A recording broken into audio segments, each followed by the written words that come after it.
to welcome and give lecture. Okay. You can start. One more minute there for food. All right, I'll start. Yes, start. For not time. MPHA welcomes all the elite members for today's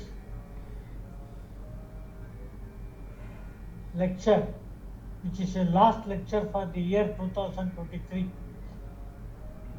And we'll enter into a new year with new approaches. Today, I'm going to talk about the expansion of miasms. You all know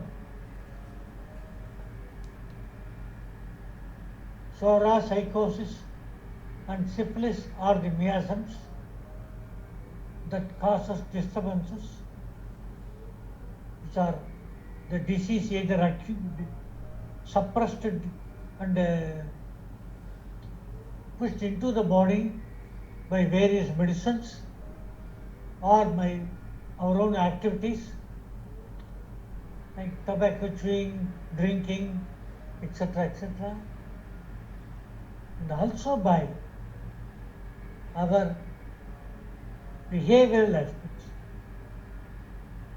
All these things have created a miasm in the body. How it has reached, how it is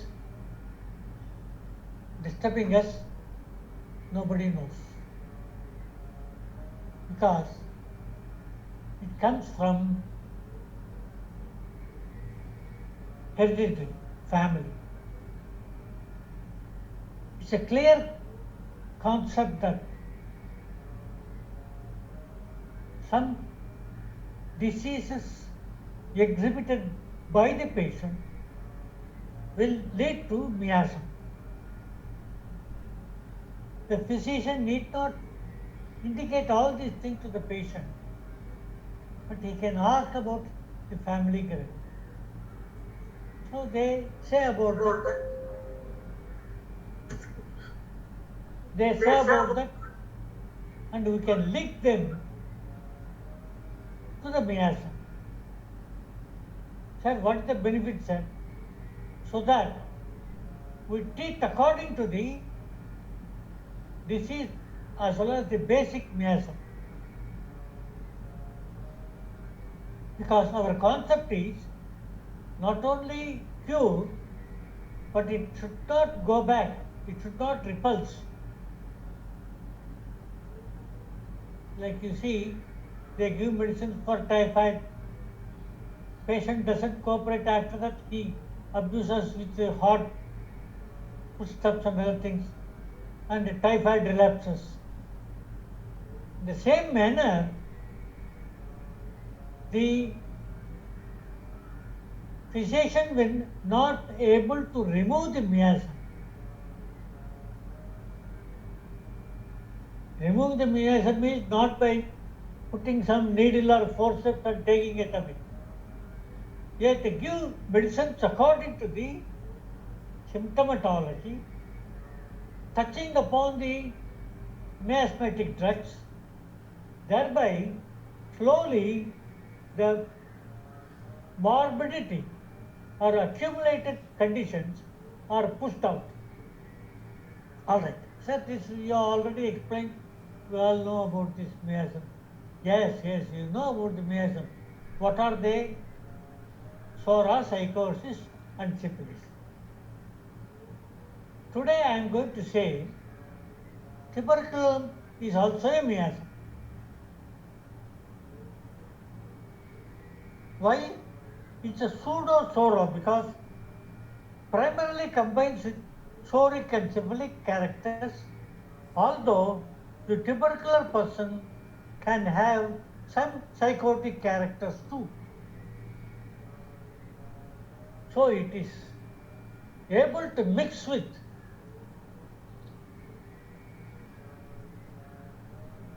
sora and pseudo-sora miasms leading to psychotic, etc. The root cause is tuberculum. I told you many cases where the child gets primary complex. What is primary complex? Tuberculum. How the child got it? She is still in the cradle. She is still in the house. She has not taken any of our food. We are only giving milk, mother's milk. So that indicates the origin of miasm through genetic descendancy. So this may outwardly look to be a jugglery. Outwardly look to be jugglery. But a deep homeopath who knows philosophy can clearly understand the concept where the morbidity, term it as psoriasis, psychosis, syphilis, tuberculum, or cancer are there in the body. There are some physicians who can see after the patient's condition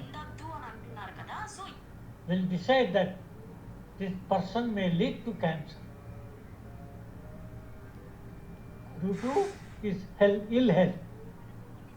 Of course, I will go to that later. Let me deal with tuberculosis. Tuberculum bacillinum, Mycobacterium tuberculosis, discovered in 1882 by Dr. Koch. There at that time, it was simply considered as phthisis or consumption, that is, fluids in the lungs. Slowly, they go to the allopathic treatment, try to evaporate those fluids, etc., etc. But the tuberculum bacillum remains in the lungs. It has not been eradicated out because their medicines are based on only disease and discovered in the lab only to tackle the disease, etc. So those medicines are called suppressive medicine. That is why homeopathy uses this expression, suppression.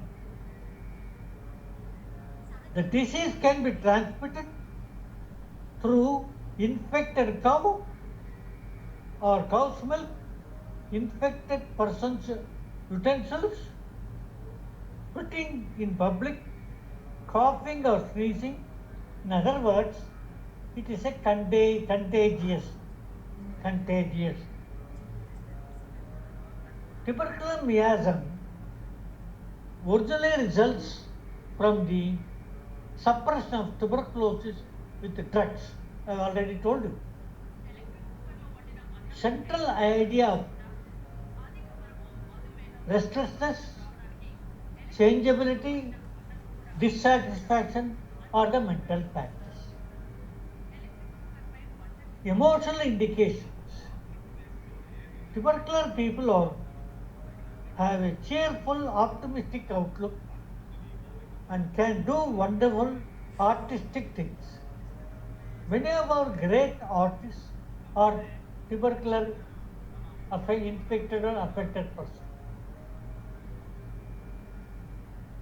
Of course, if you observe all the artists, whether he is a musician, whether he is a artist on the table, sculptor, etc., or makes mechanics. If I say that, the latest engineers will say, "Sir, we're all mechanics." Or do you mean to say we're no, not that. I am telling you only basic possibility. Yes. Typical children want to have fun, have new things. When those are not forthcoming, they throw their temper, they become wild. They explore everything. They open your drawers, touch everything, whatever you tell them. They won't stop, and etc. etc. These are the mental characters. Probably this may appear even in the adults also. But today the concept is different. You can get infected of tuberculosis of various reasons. First and utmost is smoking, tobacco chewing. That is why the tuberculosis concept has changed and moved from lungs to all other parts. Tuberculosis in the blood, tuberculosis in the skin, tuberculosis in the stomach, like that. We have identified the areas of affection. Even to get that infection or affection, body is receiving it. That is why it stays. In other words, everything is available, morbidity, everything is available in the world, free of cost, like COVID. It is how you are receiving, how you retain it, how your body immunology expels it. These are the concepts that health is aware of. Your body immunity is aware of. So what do you do? Because your body has got already morbidity base, it retains it. Whether it is 50th year, 60th year, whether due to your bad habits, obnoxious habits, etc. These are the things. Traveling is another major one. Those days. Today, traveling also affects. It affects only up to the change of climate, mostly restricted to cough and fever. Some morbidity. Because our body immunology has increased tremendously, but still the basic weakness is still there. If the immunology or immunity doesn't fight, the disease go down and settles there. Then comes the concept of expelling or curing. What are the medicines mostly available in homeopathy?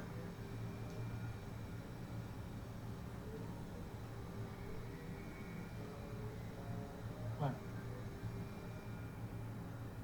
Phosphorus, silesia,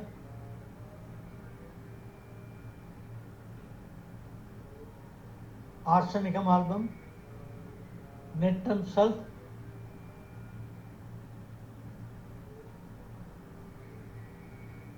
pulsatilla, carbo animalis, etc. etc. Sir, you have been telling about silesia, but you said that when tuberculosis patients are there, silesia should not be given. Silesia should not be given when tuberculosis affects lungs, not other parts. Not other parts. But it must be used judiciously.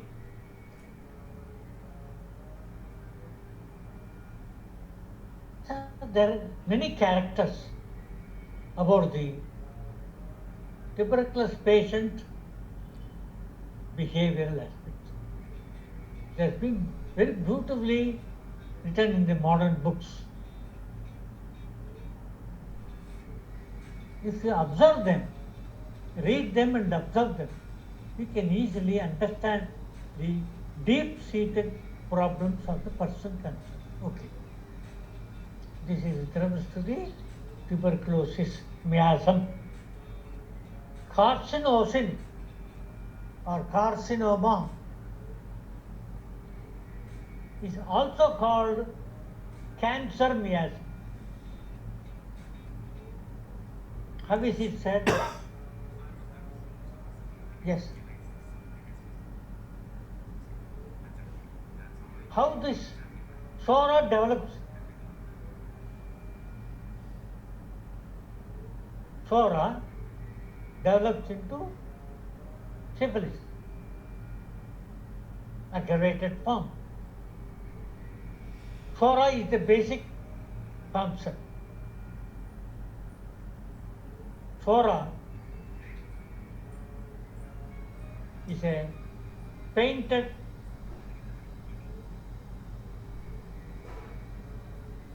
structure in the body, deep inside the body. How it comes there, we already studied about that. Suresh has given many lectures on that. So it aggravates into syphilis and psychosis. It also aggravates into tuberculosis. It also aggravates into cancer, like that. To tell about cancer as a miasm, one has to have deep knowledge of homeopathy. I'll read something. By same token, you see at least 2 active miasms in the family history.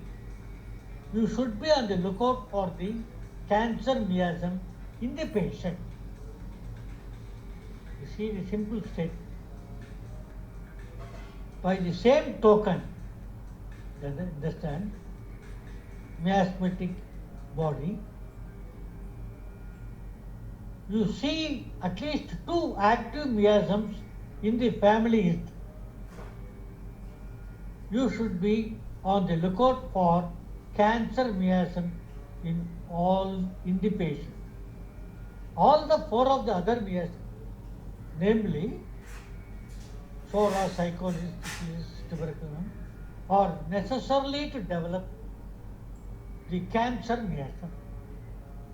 So it leads to cancerous condition. Children who develop tumors at the age of 5 are likely to have family histories like this, compounded by vaccination, suppressive treatment for the child illness. What we do now, we give the children the prophylactic injections, immediately after birth, vaccination and other medicines, no sorts, allopathic injections.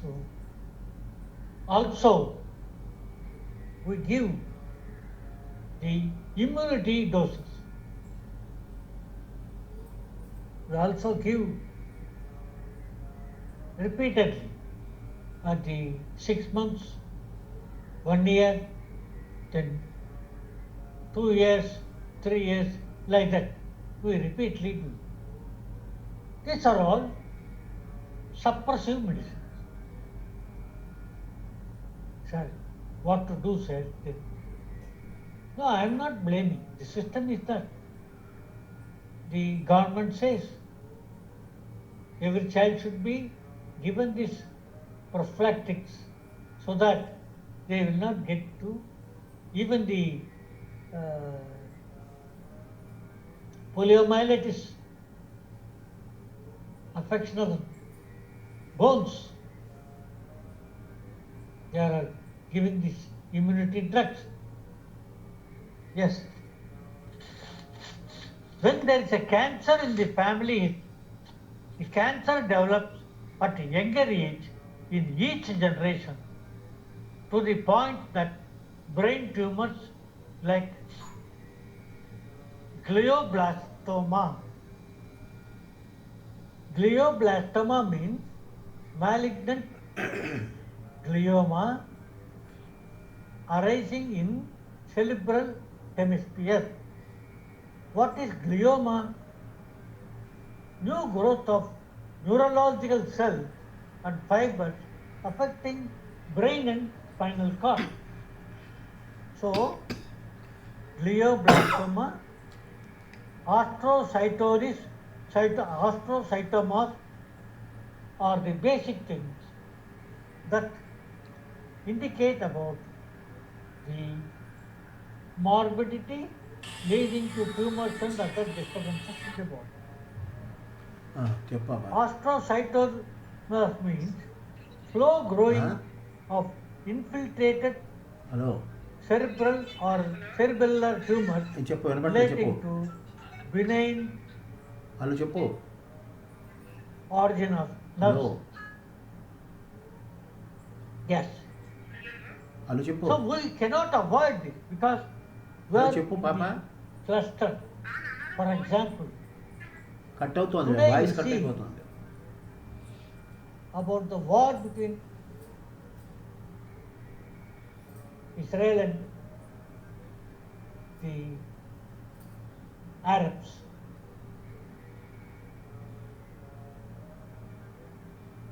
What happens there? What is the children's future is there? చెప్పు పాప, వినపడుతుందా? They are inflicted with many problems. So they will have many suppressions because to overcome the present condition, the available drugs are given to them. Assuming when everything becomes peaceful, they grow, they will have lot of problems in their activities, habits and health, etc. I am telling you an example. Like that, COVID. We said COVID will go within a year. We said it mutated into and it is now in there. Now we say we give different form. They say now when you are a COVID patient, you are likely to be affected continuously in some way or other. So what happens in China? So what is the basis for this? It's only eye-opening. We think about it, that how the problems arises. Yes. Like that we can continuously link with many things. It's a cancer miasm is most recently identified as one of the 5 major miasms.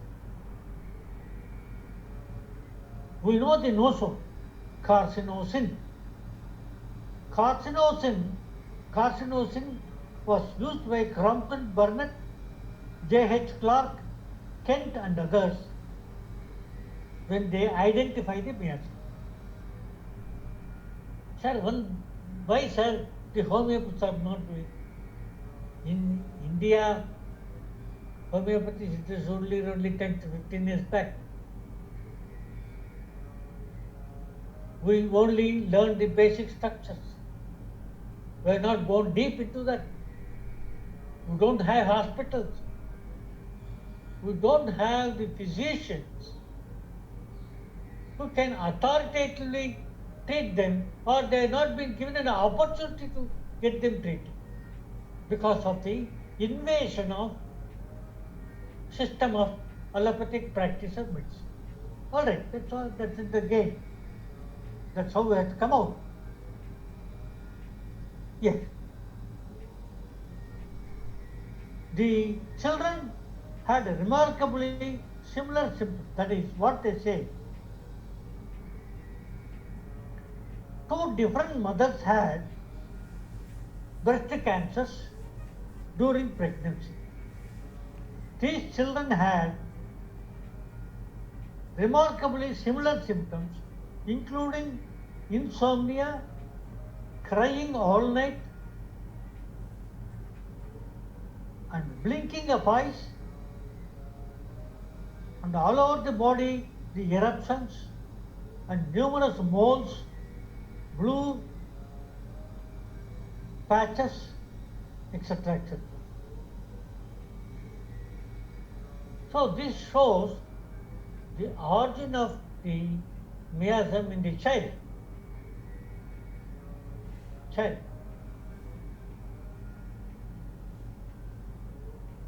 The central idea is suppression of all levels and lack of reactivity. If a medicine is given, it should react, fight silently and expel the morbidity. Then only the place becomes pure and normal, healthy. Vital force occupies that place. Whereas when you find very difficult in the expelling them,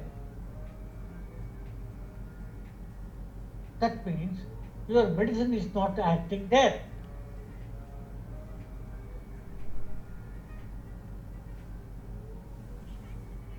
Carcinosin,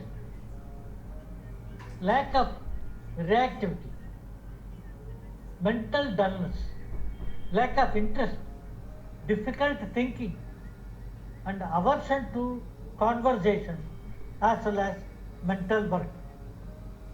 Carcinosins have mental inertia with a feeling of constrictions. That is, they restrict themselves too much. They are all preoccupied but annoyed that they cannot concentrate, they cannot find mental work, they cannot do the work challengingly. The mental tiredness is better for sleep and even short nap. Emotional character. Carcinosins are very sensitive people, sensitive to people, to animals, and to beauty. They are so sensitive, they may have tears in their eyes looking at a magnificent sunset. So, their mental character is so delicate. So, they are embedded or involve themselves into all such activities. Though they exclusively stay themselves from totally mingling. In other words, they like nature, they like observation, but they don't want to express, they cannot express. Carcinosin is a very refined private people, keeping their thoughts to themselves, not outgoing like the tuberculosis. In other words, tuberculum miasmatic patient speaks outwardly. Carcinosis patient doesn't do so. Difference. Carcinosins are greatest animal lovers. They are one who leave their estate to their pets. That is, they give their house to dogs, cats, birds, etc. etc. Carcinosin person loves to have perfect house with everything matching perfectly. The paintings go with the carpets, portraits, match the cabin. So everything is decorated in such a way that look very beautiful, fine. Anticipation anxiety is a great indication for carcinosin patient. Here happen to be some of the bad characters of the carcinosin. it will not work well. Fear will not work well. It takes the form of worry, sometimes amounting anguish. For example, late arrival of children, or husband, or wife, etc., etc. Students fear of failing in exam. I don't know, probably those who prepare for NEET, who young themselves have got this basic mentality of carcinoma. Carcinosis feel overwhelmed, etc. Carcinoma also stay in a relationship because they feel very responsible. The sense of duty, similar to sepia and aurum metallicum. The child anguish or avoidance to fear, etc. Arsenic album, phosphorus, carcinosin comes in. Carcinosins have many fears, outstanding one being the cancer, fear of cancer. If a carcinosis patient are expressed about carcinoma in their body, they become upset. Aconite, nitric acid are the best medicines, and aconite, natrum muriaticum, fear of heights, sulfur,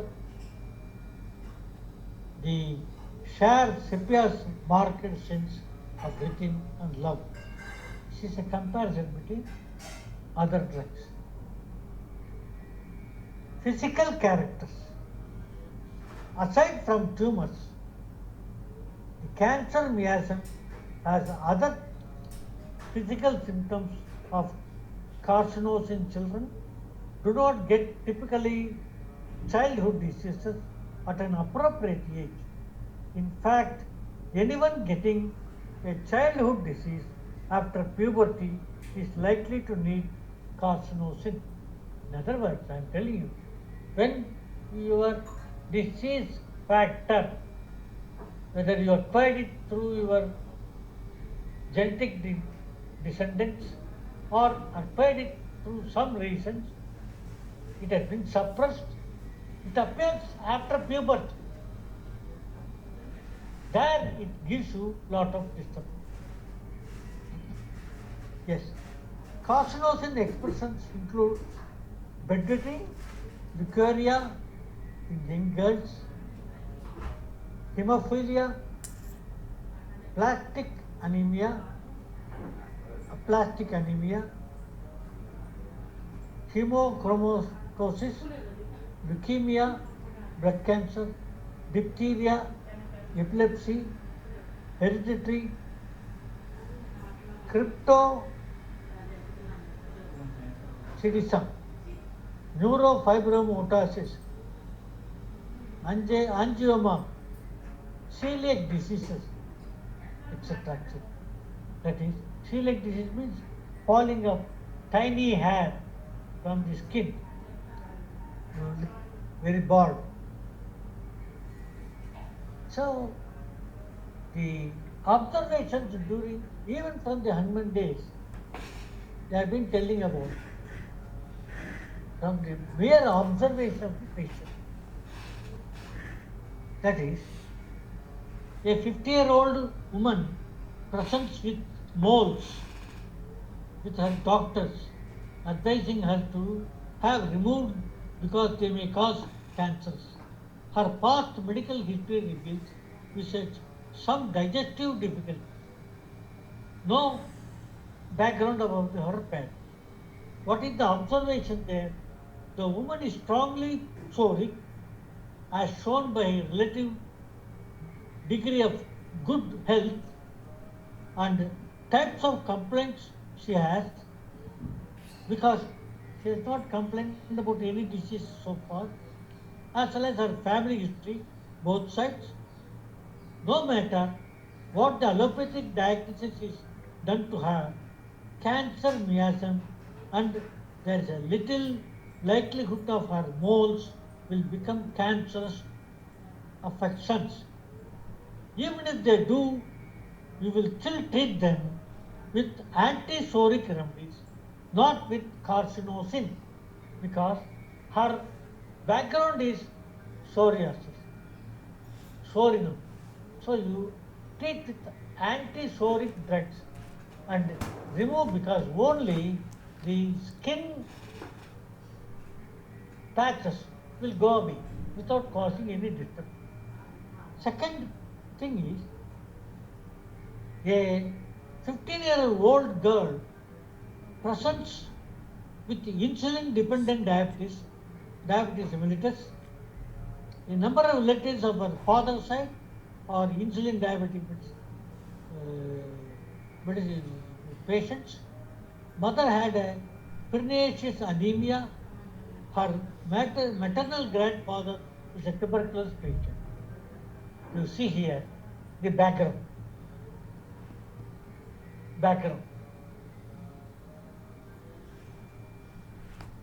Insulin dependent diabetes, the history of diabetes. So that is a psoric base. Then uncle, maternal uncle, is a tuberculosis patient. It's also a miasmatic origin.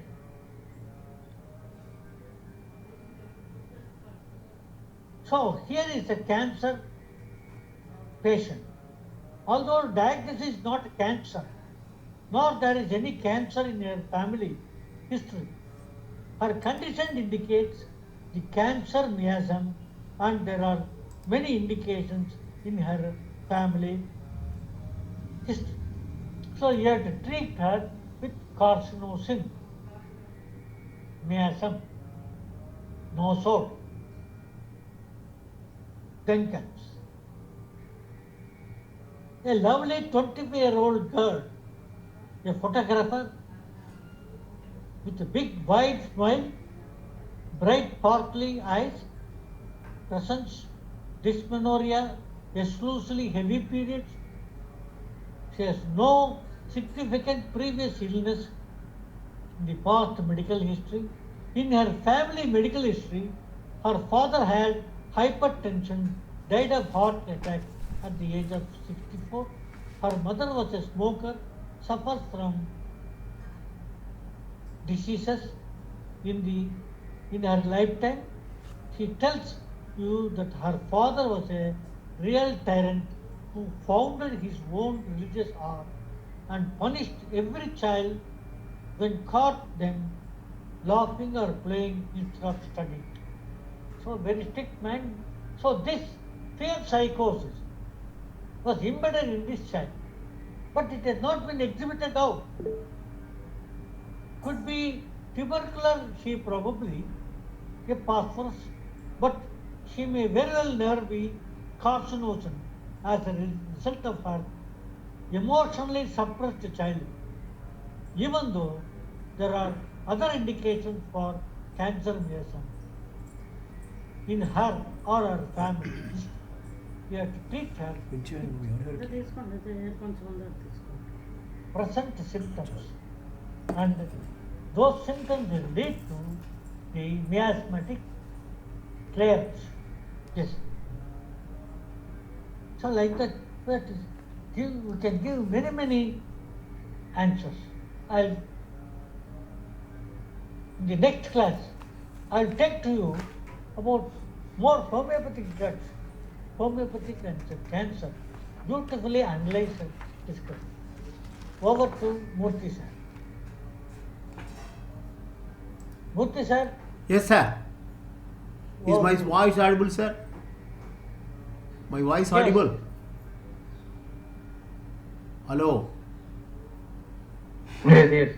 Okay. Namaste, my dear homeopaths. Today I want to Audible. take amenorrhea. Amenorrhea, basically two varieties. One is physiological, second one is pathological. Just now our Surendra sir has told observative symptoms are the most important. By observation we can know so many things. So physiological means at the age of puberty or during lactation and after menopause. Amenorrhea means stoppage of menses. When it will come before puberty or during lactation period or during pregnancy period and after menopause. After seeing those people and their age and everything, we have to ask the fundamental question, this one. The pathological means certain pathological amenorrheas we cannot treat. Pathological amenorrheas are apparent and actual. In apparent means we cannot see. Even pathological forms also, congenital atresia, that we cannot treat. This is the obstruction of the orifice. It may be from the birth or it may be blocking because of young age sports, running, falling from bus or somewhere, like that something will be closed there. And imperforate, that is natural closing. For that allopathy doctors, they will do DNC or some other operations, small operations they will do. And something is acquired atresia. In sports persons or wrestlers, in preferably ladies, they will get this type of this one. For these things in homeopathy or other therapies, we will not have any medicines. But actual amenorrhea in a pathological way, actual amenorrhea is, we have last week also we discussed, that is primary and secondary. Primary is pathological amenorrhea where menstrual function is delayed. Generally, menstrual period starts at the 28th day or 32nd day depending upon the constitution. If it crosses 4 or 5 days, or it may come early 4 or 5 days, then we have to see what are the symptoms available. We have to rectify that one. It should not come before 22 days or it should not come after 40 days. Just 3 to 4 days doesn't matter, but generally we have to see that one. Secondary pathological amenorrhea means defective development of the uterus or excessive fibroids, or nowadays the fashion is PCOD, polycystic ovary diseases. That is common now. It is just like having a person a degree, like that everybody, 99% girls are telling that to preferably 25-35 years we are having PCOD. We are having, because the PCOD or fibroids, whatever the things are there, generally the amenorrhea will appear at that time. So for this, in homeopathy we are having excellent medicines. The pulsatilla is the first and foremost medicine. And if the menses do not appear at the age of puberty, 1 or 2 months, okay, doesn't matter. If continuously 3 to 4 months after puberty it has not come, means we have to see the total symptoms. We have to see whether the body structure, how it is, how is her mentality, how she is behaving the persons, what are the types, whether she is having any fear complex or anything, or whether she is doing anything abnormally without knowing the family members or friends. All these things we have to come to conclusion, then we have to prescribe. But generally pulsatilla is the primary and fundamental. If you give that one few days, 5 to 6 days or maximum 1 week, the period will start. Sometimes depending upon the structure, depending upon the symptoms, if the system is not properly functioning, to rectify the uterus functioning properly, some doctors will give in mother tincture also. So generally we should not prefer in mother tinctures. In 30 potency, maximum 200 potency. Why you have to give in 200 potency? When mental symptoms dominate her physical symptoms, then we will go to 200 pulsatilla. If you give continuously 1 dose per day, minimum 3 to 5 days, the appearance of menses will be there. Otherwise, 30 potency in pulsatilla, morning, evening, 5 to 6 days if you give, it will come. If it is not coming, means then we have to rethink about it, and we have to ask so many questions. We have to derive differently. The other one is calcarea carp. Calcarea carp, now Surendra sir has told objective symptoms. Calcarea carp person will be generally fat, fair and flabby, and when they work a little things also, or when they walk or they run or they staircase movements also, they will get palpitations, wheezing type of part. At that time these people are covered under the calcarea carp. At that time if you give calcarea carb in 30 potency for few days, it will be rectified. But one thing, when calcarea carb is giving in a constitutional base, you have to give weekly once or maximum weekly twice, minimum 6 doses. Then only the constitution may change. Otherwise, temporarily, to rectify the defect, acquired amenorrhea will be there because of eating what we call the fast foods, junk foods. Those things also will give the fattiness. So because of that one, some people may not get. At that time, you can give calcarea carb now and then. Otherwise, to rectify the situation or the what we call the characteristics, we have to give calcarea carb minimum twice a week for 6 doses, 3 weeks minimum. Next, graphitis. Graphitis is one of the best remedy, preferably after 40 years. Graphitis is one of the best remedy, preferably after 40 years. Late and scanty menses with pale and dark flow, low spirited, crying, irritability, and constipation type of motions. It is not total constipation.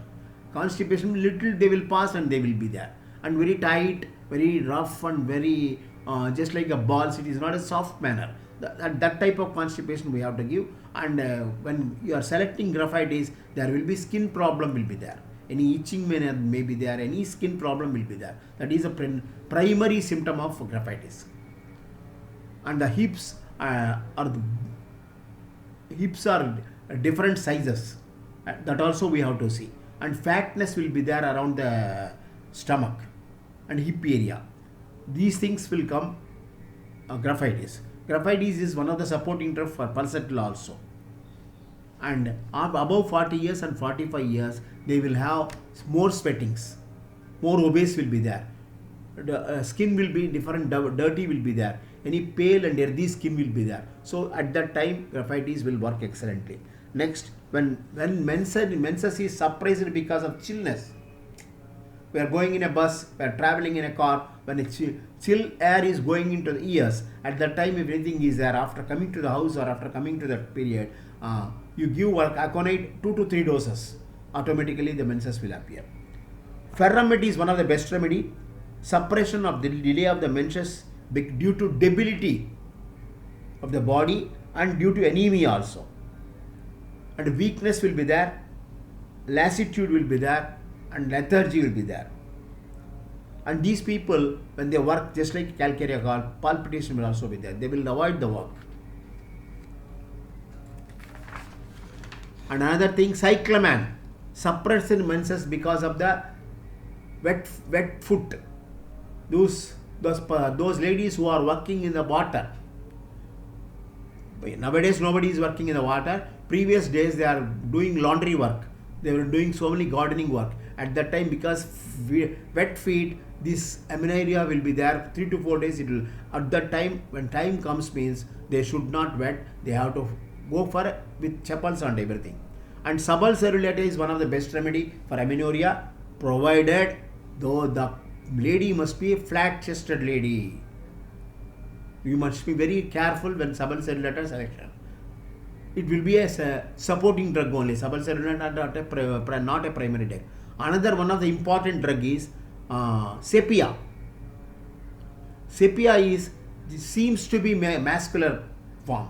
The concerned person, lady, seems to be a masculine form, and chest is not properly developed, and she is having menses in a blood clots, amenorrhea when accompanied with severe hysteria and irritability there before menses or after menses. Premenstrual syndrome will be there. At that time, sepia will work excellently. When fright and fear is there continuously, and when the concerned person is talking, the family members are not listening, means at that time these people will get menses problem. For that, lycopodium, few doses of lycopodium will work excellently. And bio number 15 is one of the best remedy. We can give twice a day 4 tablets, minimum 3 to 4 weeks. So with this, our amenorrhea will be over. Next week I will take dysmenorrhea. Okay, Suresh Kumar sir. Suresh Kumar. Yes, sir. Okay sir, you can take.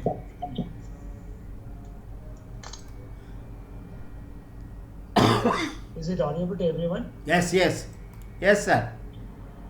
Okay. A warm good evening to all the members. And today is the last day of the year of 2023. And I wish all our group members a very happy new year to all the members in this group. So we'll go into chapter, very vital, important chapter, very small chapter, but very, very important from the point of view of a clinical practice. This is known as Kent's 12 observation. It is known as 12 observation by the master James Taylor Kent. So he gave his observation about the result of the first prescription, what we should. Normally when we all, after taking a case, we prescribe the medicine. We choose the Zimilibum as per the case, and we adhere to choice of potency as per the posology, and then afterwards the results comes. The second prescription becomes the more tougher. What to do, how to adopt the what should be our step. That's where most of us, the physicians, have a tough time to give the select or give the medicine second prescription. So in order to ease out and in order to facilitate the physicians, rather Dr. Kent has his 12 observations. What can be the result of the first prescription and what it can have a likely direction of the first prescription, and what we should do. Physician, what should we do in such scenario? And very beautifully, these 12 observations are very, very vital. All the possibilities of the results of the first prescription has been well laid down and well marked and well drafted by Dr. Kent. And these 12 observations are very important from the point of view of practice. So let's go by all of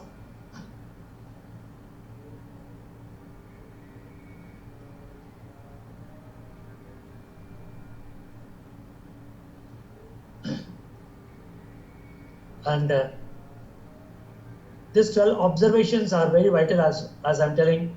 So please note it down in paper.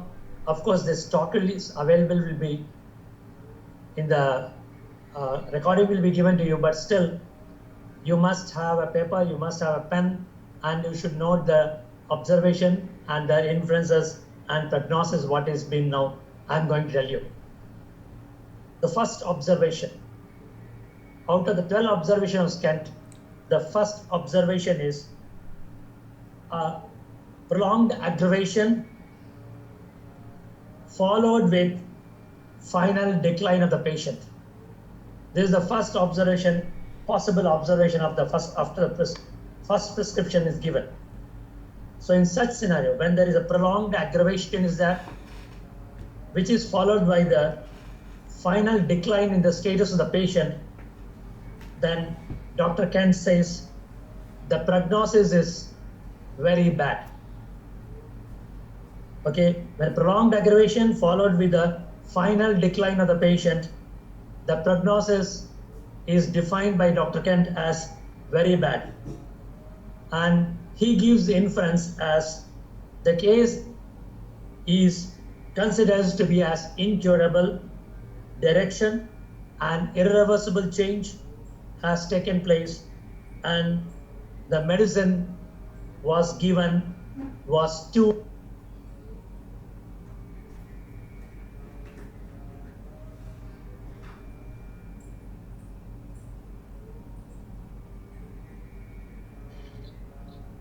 some audio failure.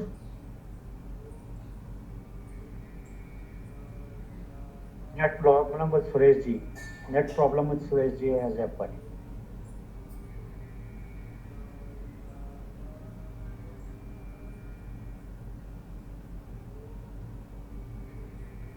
Murthy sir.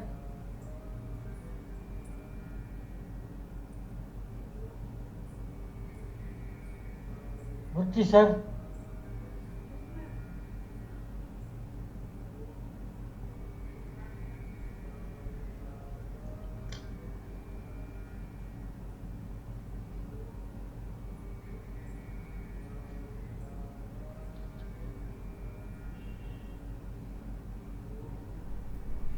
All right, all right. Till Suresh comes, I'll tell you some of the homeopathic remedies for carcinoma. Ammonium carbonicum, aurum metallicum, Aurelia, Hispidia, Eucalyptus globulus, Cicuta virosa, Cyprum metallicum, Cyprum arsenicum, Digitalis purpurae, Elam serum, that is medicine prepared from eelfish, etc. Other than that, there are other medicines, acid nitricum, arsenicum alum is a best remedy. They are all supporting drugs. They help us. They will be helping you. Sir, Suresh Kumar has come. Yes, yes. Yes, Suresh sir. Yeah. Thank Is you. it audible to everyone now? Yes, you continue, sir. Okay. So, before the break of this network, I was talking about the 12 observations of the Dr. Kent, in which we started with the first observation. The first observation Dr. Kent has pointed out, it is prolonged aggravation followed with the final decline in the status of the patient. And the prognosis drawn here is very bad, and the inference drawn is the case has taken incurable direction, and irreversible change has occurred, and medicine given was too deep and too high. So in this case, Dr. Kent suggests us what to do. Here, what to do means what we have to do is give medicine not more than 30 potency. So in such case, Dr. Kent advises that give medicine not more than 30 potency.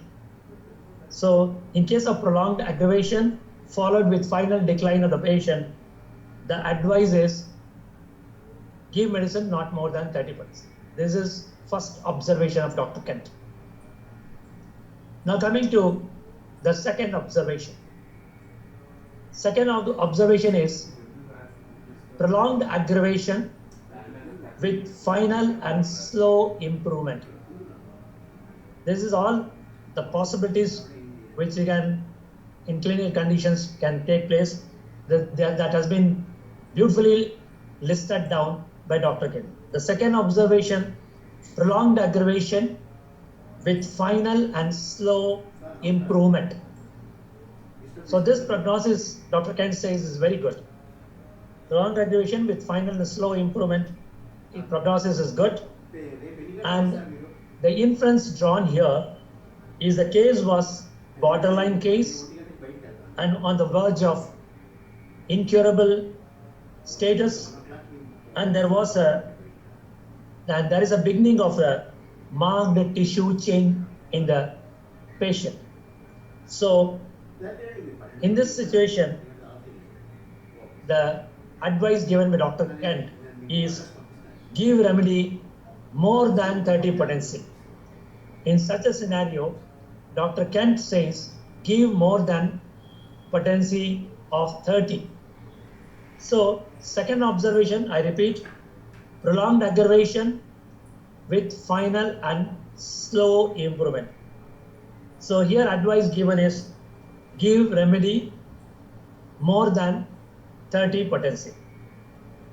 This is second observation. Now coming to third observation, the third possibility of a likely possibility. Here the third observation is quick, short and strong aggravation with rapid improvement in patient. Third observation is quick, short and strong aggravation with rapid improvement in patient. This is the third observation of the Kent's third observation.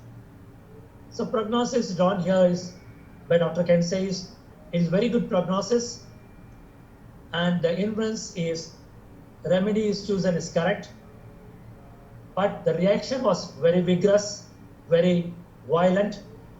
Improvement is also marked, and there is no structural changes. So the advice given, what to do here is do not disturb the action of the medicine. Let the action of medicine continue and wait till the medicinal action is over. Then you prescribe the second prescription. So this is the third observation. So quick, short and strong aggravation with rapid improvement in patient is termed as good prognosis, and advice given is not to disturb the action of the medicine and wait and watch, and after the completion of the action, exhaustion of the medicine's action, then give the second prescription or repeat the second prescription. This is about the third observation. Then coming to fourth observation. Fourth observation likely, which is Dr. Kent has listed, no aggravation at all, and followed with recovery of the patient. No aggravation at all with recovery of the patient. This is the fourth observation. Then Dr. Kent here says prognosis, if this possibility happens, this type of situation occurs, then in acute condition, this is a good prognosis. But this is in case of chronic cases, it is termed as doubtful, with doubtful integrity of cure. So no aggravation with recovery of the patient, termed to be as good in acute condition, but doubtful in chronic cases. The inference drawn here is, in this case, selection of remedy, dose, potency are suitable, no pathological changes present, then the disease is termed as a functional level only. So when there is a disease is functional level and acute status, this prognosis is good, and this is best possible in case of seen in acute conditions, and recovery is also seen in acute conditions here. But in case of, if this was situation in chronic case, doctors can suggest that to select the deeper action medicines for the chronic cases. He says in acute condition the recovery is good and patient is also recovered back. This is very good prognosis. But in in chronic cases it is termed as doubtful. Hence he advises us to go for deep action remedies. Particularly when we talk about deeper action remedies, means constitutional remedies or nosodes or like acids, which are deep action remedies. Like such deep action remedies we choose in case of the chronic diseases. This is the fourth observation. So fourth observation, I repeat, no aggravation with recovery of patient. So in acute condition, under this status, this good, prognosis is good, and the recoveries also happen. But in chronic cases, he advises us to go adopt the medicine of deeper action remedies, and particularly constitutional remedies and no source, etc. This is about the fourth observation. In case of now going to fifth observation, what is the fifth observation here is, first amelioration comes and aggravation is followed later on. First, in fifth observation, the amelioration comes first, but it is subsequently followed with aggravation. So Dr. Kent says here the prognosis is unfavorable. It is an unfavorable prognosis, and inference drawn here is medicine prescribed has acted superficially and it has palliated the case, or otherwise the patient is in the incurable state. This can happen in such a condition or status only. So the advice given by Dr. Kent in such situation, please retake the case and prescribe new remedy. In case of fifth observation, where amelioration comes first and aggravation is observed later on, then he says the medicine has acted, but it has acted superficially, it has acted palliated the case, and or otherwise the patient may be in incurable state of his disease condition. So Dr. Kent advises that please retake the case and prescribe the new remedy. This is the fifth observation. Now let's go to sixth observation. What is the sixth observation? Then sixth observation says too short a relief of the symptoms. Very short period the patient is having a relief of from his agony or his presenting symptoms. Very short relief, and again the symptoms is in the highest degree of the status, and he's in aggravating condition. So sixth observation, the prognosis is termed as very poor prognosis. So what may be the possible inference in this scenario? And the inference drawn by Dr. Kent, he says, in this case, when there is a too short relief of the symptoms, in the case should be re-examined and obstacle to the cure should be found out. Whenever there is a too short amelioration of the symptoms happens, please re-examine the case, and whatever the possible obstacles or hindrance to the case is there, please find out. And in this case, he says that in the case, the patient may have done something to interrupt also the action of the remedy. So there may be possibility that the patient would have interrupted the action of our prescribed remedy also, particularly when he is unknowingly taking some other type of medicines like allopathy or Siddha or Ayurveda, which hinders the action of our homeopathic remedies.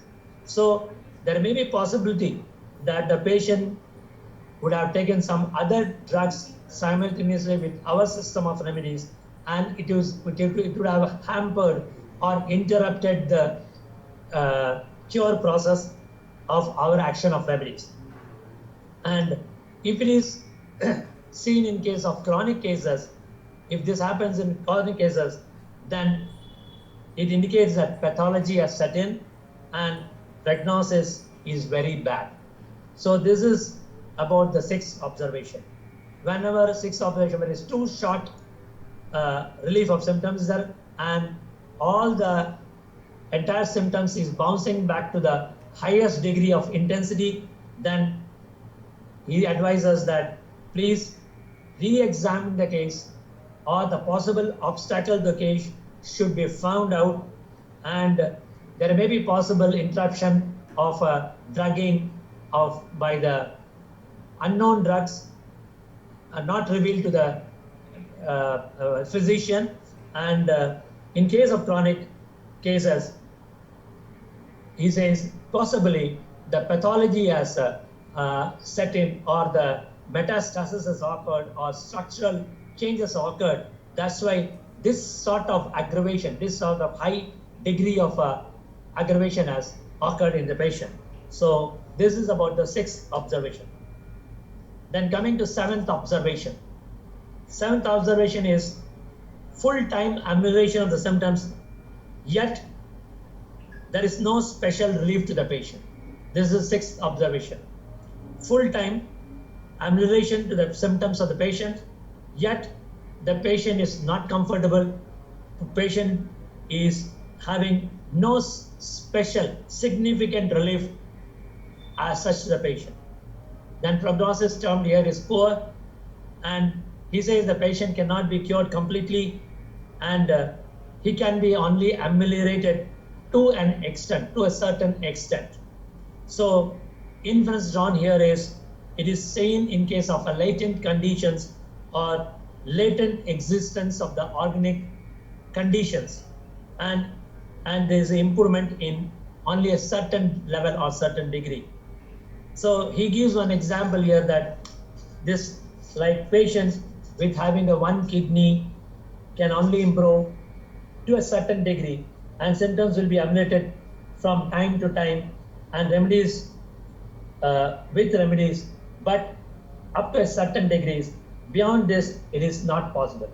This is likely one possible example given by Dr. Kent when there is a possible function of the patient living with one kidney, or partial functioning of the liver, where the partial functioning of the liver occurs, like such where organs are functioning not to the fullest capacity, partial capacity is functioning. In such situations, this type of seventh observation is observed, where full-time amelioration happens, but the patient do not have a significant relief or significant change in his health status of the patient. So this is also termed as poor prognosis, and here he says patient only can be palliated in such conditions. So this is the seventh observation. Now coming to eighth observation, he says eighth observation is say the patient prove whatever the remedy given to them. That is, whatever the drugs they are exhibiting the symptoms in our materia medica, and the same symptoms are emanating or same symptoms are observed in the patient. So the patient prove the remedy what it is being given. So inference drawn is here the patient is idiosyncratic in character. We have seen what is idiosyncrasy in our previous classes. So Dr. Kent says when every remedy whatever is given to the patient is proven by the patient, the inference drawn is idiosyncratic type of patient, and the advice given is prescribe them low potency or the moderate potency. The Dr. Kent says in such scenario, please prescribe low potency, please prescribe moderate potency for idiosyncratic patients.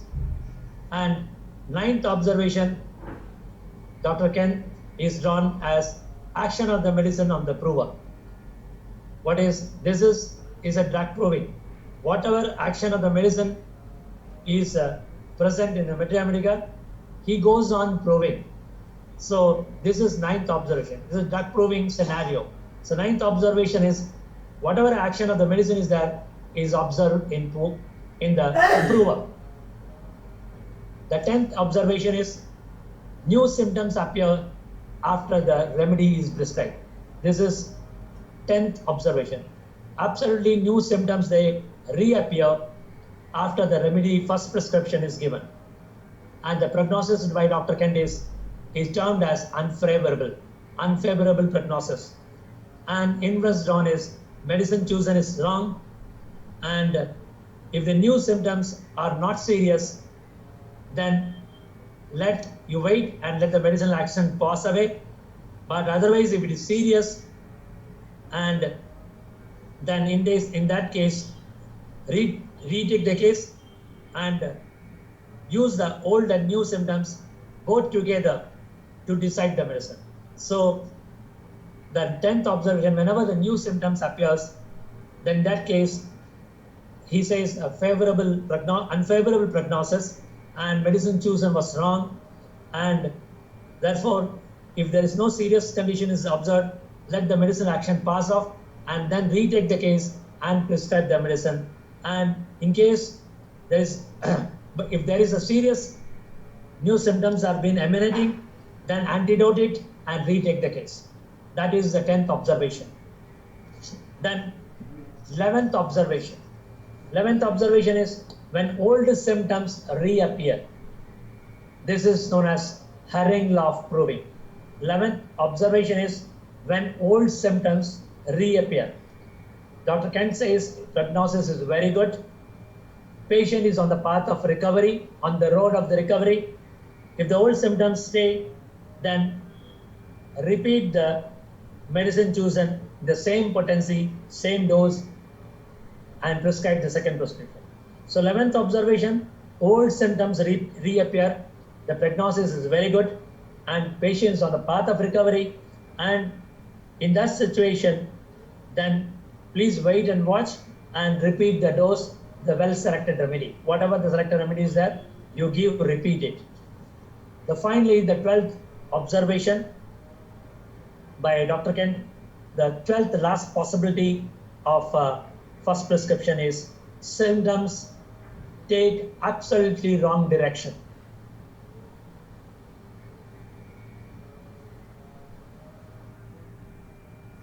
New symptoms appear and wrong direction is being followed in a case. So the prognosis is absolutely bad or poor prognosis, and the possibility is that the wrong medicine was chosen, wrong selection of the medicine was given. Immediately, our action should be, Ken says, please immediately antidote the medicine, because there is a wrong direction, the prognosis is there, please antidote it with for the first prescription. So 12th observation, symptoms wrong direction, poor prognosis, wrong medicine given, and please antidote the wrong medicine selected. So this all are the 12 possible observation of our first prescription. So on the whole, I have given this 12 observation, what is been given by Dr. Kent, the prognosis drawn by Dr. Kent, inference drawn by Dr. Kent, and what should be our step or what we should do as 12 different conditions I have given. So with this chapter gets over, and hopefully you please listen to this video. I have gone fast, very fast, but these 12 observations are very vital for the clinical practice and doing the judgment of our first prescription. And it is well drawn by Dr. Kent and well established 12 observation. And so that's why please go to this video and note it down in the paper. I will also circulate the notes on this 12 observation, what I have delivered now to you. So notes will follow to you subsequently, so that you can be more conclusive in your practice, more firm in your second prescription, more decision making. That is, normally we physicians are stuck up in the second prescription when we are on the clinical status. So this 12 observation, very neatly drawn, very absolutely well, I will say it's a crystal clear indications, possible indication, 12 possible indication drawn by Dr. Kent, and very handy tool for our clinical practitioners. So with this, I conclude this session, and over to Dr. Murthy and Dr. Surendra. Thank you very much, Suresh Kumar sir. Excellent this one. Thank you. Sir, George sir.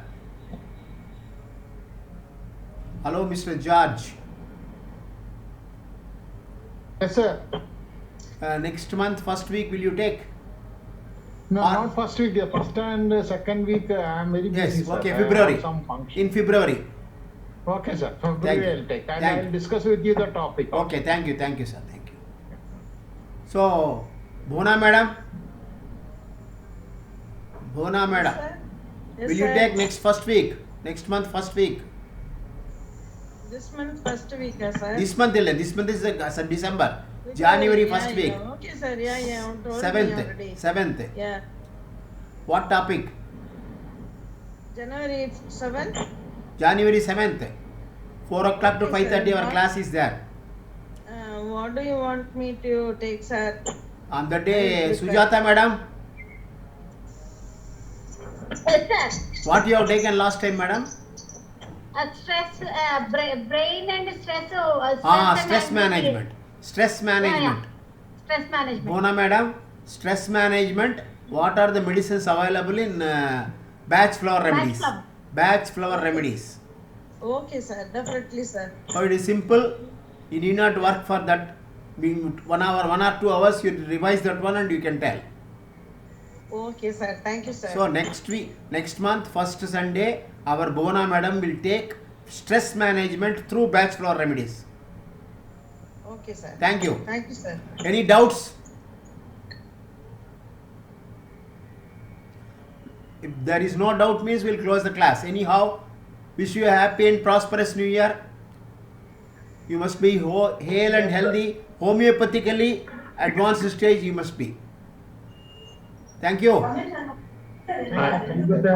And Happy New Year, sir. Wishing you all the same. Thank you, sir. Happy New Year to Happy all. New sir. Year, sir. Happy New Year. Happy New Year. Happy Thank New you, Year to all madam. the members. Thank Wishing you you so a- much.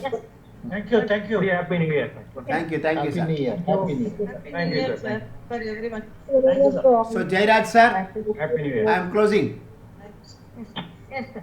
Okay, sir. Okay, sir.